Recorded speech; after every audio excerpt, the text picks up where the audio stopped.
Hello guys, ഈ video തീർച്ചയായും നിങ്ങൾ കണ്ടിരിക്കണം. ഒരു തെങ്ങെങ്കിലും നിങ്ങളുടെ വീട്ടിലുണ്ടാവുമല്ലോ. അപ്പോൾ എന്തായാലും ഇത് സ്കിപ്പ് ചെയ്യാതെ കാണോട്ടെ. എന്താണിത് നിങ്ങളെ ഞാൻ കാണിച്ചതെന്ന് നിങ്ങൾക്ക് കണ്ടു കഴിയുമ്പോൾ മനസ്സിലാവും.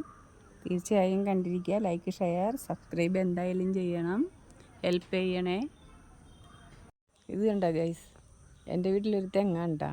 ഇപ്പം ഞാൻ ഇതിന് മുന്നേ കാണിച്ച ആ തെങ്ങും ഇതും ഒപ്പം വെച്ചതാണ്. ഈ തെങ്ങിന് കണ്ടിട്ടുണ്ടെങ്കിൽ ഒരു കേടുമില്ല കേട്ടോ. എന്താ അല്ലേ, കഴിഞ്ഞ ദിവസം വീണതാണ് ഈ തെങ്ങ്. അതിൻ്റെ ഒരു വേപ്പിൻ്റെ മുകളിലേക്കാണ് വീണാക്കണത്. അപ്പം തെങ്ങ് നിൽക്കണമെങ്കിൽ സൂക്ഷിക്കണമെന്ന് പറഞ്ഞ കാര്യം എന്താണെന്ന്, ഈ തെങ്ങ് ഒരു കരിച്ചില ഒരു ഓല പഴുത്തതോ ഒന്നും ഉണ്ടായിരുന്നില്ല. ഒരു ദിവസം ഞാൻ അപ്പുറം ഇരിക്കരുന്നു. അത് കഴിഞ്ഞ് അതിന് മുമ്പ് ഞാൻ ഇവിടെ വന്ന് വേപ്പില പറിച്ചുകൊണ്ട് പോയി. പക്ഷേ കുറച്ച് കഴിഞ്ഞപ്പോൾ ഇത് വീണെന്ന് വെച്ചാൽ ഞാൻ കേട്ട്. ഇപ്പം എന്താണെന്ന് എനിക്ക് മനസ്സിലായില്ല. കുറച്ച് കഴിഞ്ഞ് വന്ന് നോക്കിയപ്പോഴാണ് ഈ തെങ്ങ് ഇങ്ങനെ വീണെടുക്കുന്നത്. ദൈവത്തിൻ്റെ ഒരു അനുഗ്രഹവും കൊണ്ട് വേറെ ആപത്തൊന്നും ഉണ്ടായില്ല. കാരണം കുറച്ച് അതിന് മുന്നായിട്ട് തന്നാണ് ഞാൻ ഈ വേപ്പിൻ്റെ ഇല പറിച്ചുകൊണ്ട് പോയത്. അപ്പം നമ്മൾ തെങ്ങ് വീട്ടിൽ നിൽക്കണമെങ്കിൽ അതിൻ്റെ ഗതി കൂടെ പോകുമ്പോൾ ആ ചോട്ടിൽ നോക്കിയാൽ നമ്മളൊന്നും കാണൂല.